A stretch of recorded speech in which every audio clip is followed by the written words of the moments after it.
Tennessee Education Association President Beth Brown feels a special session is the best way to solve the special circumstances facing schools. If these things wait, they will be going through the traditional committee schedule, and that could bog down some decisions on some timely things. For example, the suspension of testing or the suspension of the evaluation system.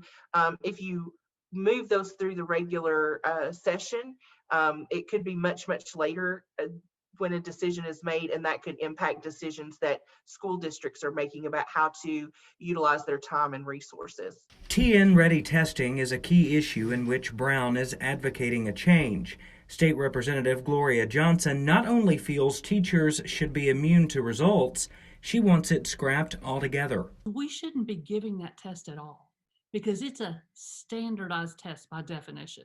This is not a standard year. There is nothing valid or reliable that will come from the millions spent on stressing these kids, these families, and these teachers. I say it all the time. It's an African proverb. Kids don't grow, or plants, flowers don't grow by measuring them.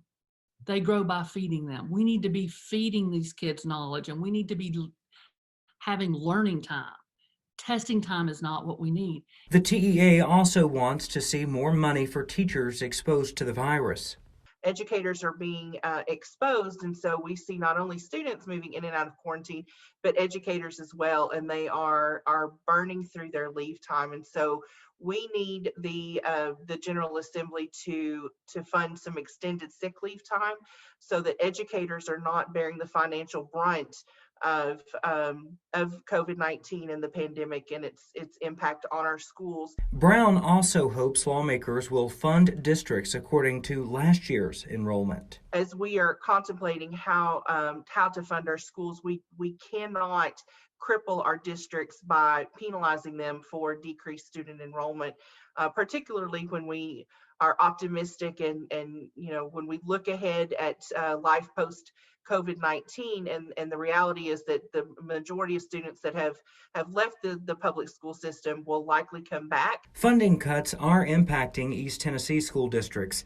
The spokesperson for Anderson County Schools estimates a loss of $700,000 compared to last year. So what we've asked the state legislatures to do is to actually keep our BEP money the exact same it was for the previous year, because from this circumstances of COVID-19, a lot of the students' parents have either chosen to hold them out for that kindergarten year, which has knocked a lot of our registration down, as well as some students have transitioned to other online programs. Our teachers, our staff is working extremely hard, and we want to make sure that they're fully funded and we have enough funding for those folks, and maybe even a raise like the governor was speaking about prior to the pandemic.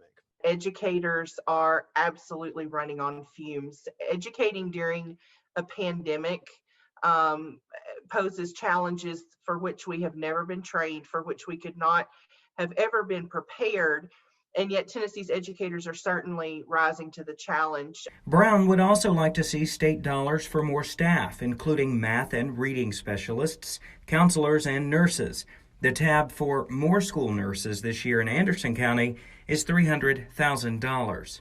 They're dealing with the well kids, they're dealing with potentially the people that have the symptoms of COVID-19 and putting them in the COVID rooms, or just making sure that a normal student receives their medication day to day. So they've been a very important part of what we do in Anderson County Schools every day, that I don't think that we would have had the success of keeping the case numbers down or even remaining in school if we didn't have those nurses. When you add that extra expense to an already $700,000 drop, that's $1 million fewer dollars in their budget. Blake Stevens, WATE 6 on your side.